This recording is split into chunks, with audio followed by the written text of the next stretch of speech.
مولانا فضل الرحمان کے بیان کے خلاف تیسری مزاحمتی قرارداد پنجاب اسمبلی میں جمع کروا دی گئی۔ مسلم لیگ نون کے چیف وائپ رانا ارشد نے ڈیجیٹل دستخط کے ساتھ قرارداد پنجاب اسمبلی سیکریٹریٹ بھجوا دی۔ قرارداد کے مطابق مولانا فضل الرحمان کا بیان افسوسناک، غیر ذمہ دارانہ اور قومی یکجہتی کے منافی ہے۔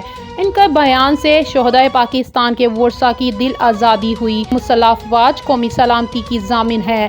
ان کے کردار پر حملہ ناقابل قبول ہے۔